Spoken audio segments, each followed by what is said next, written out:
prehab, rehab, and doing what you thought was impossible.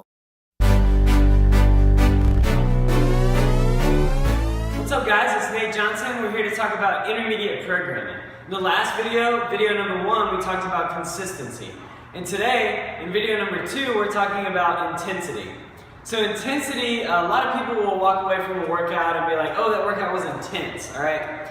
There's a difference between intensity and intensiveness. And I hate to split hairs here, but I want to make this clear. Intensiveness is really what you're saying when you're walking out of a workout, you're tired, you're sweating, your heart rate's up.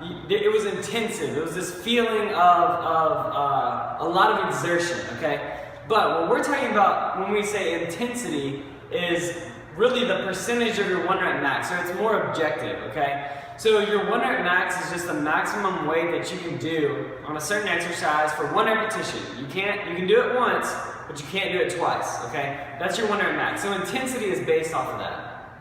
So the adaptations you get from training, or the results that you get, will be determined by the intensity that you're training at, all right? Now, there are some exceptions to this, and I'll talk about those at the end, but let me go ahead and break this down for you.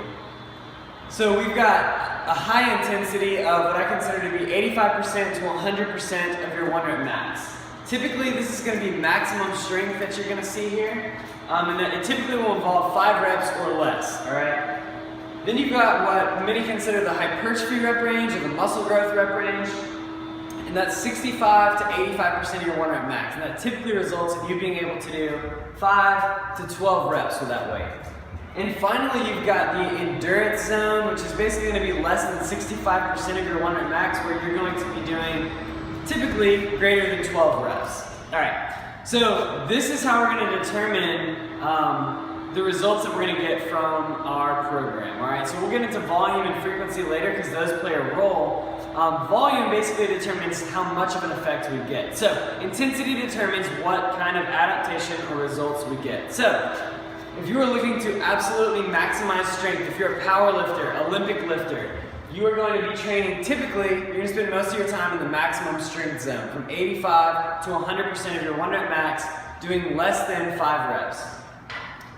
For most people who want to look good, you want to look good without your clothes, you want to look good at the beach, you just want to build some muscle, or if you are a powerlifter and you need to build some muscle, you need to get bigger so that you can compete with the big guys in competitions, then your goal should be putting on muscle mass. So this is where most people need to hang out. So you want to look good, you want to compete in powerlifting later in life. This is where most of you need to train, all right? So it's going to be the 65 to 85% of your rep range. You're typically hanging out in the 5 to 12 rep range.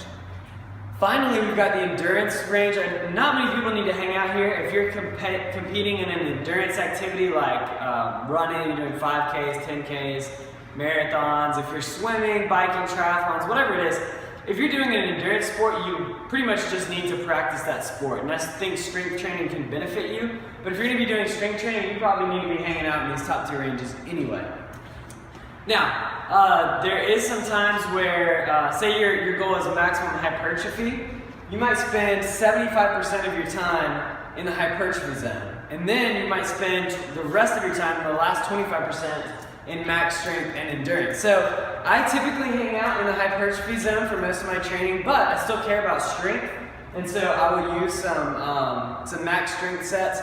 Also, these high rep sets can produce a good bit of hypertrophy, so I will include, maybe 1 to 2 of those sets per week, and that will allow me to get just vary my rep ranges, change up the stimulus a little bit. But anyway, that's all there is to it, guys. So just depending on what your goal is, that's where you need to spend the majority, not all, but the majority of your time. If your goal is max strength, 75% of your time needs to be spent here, 25% in these other zones.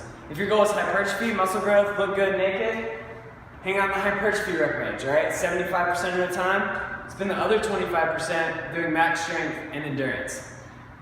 Finally, if you really want to train for muscular endurance on a specific lift, the only reason I can think of you doing this is, say, for the NFL Combine, you're preparing for the 225-pound bench press, do it as many times as you can. You might want to hang out in this rep range, but for most people, max strength and hypertrophy are the zones that you want to hang out at. So choose your weights accordingly.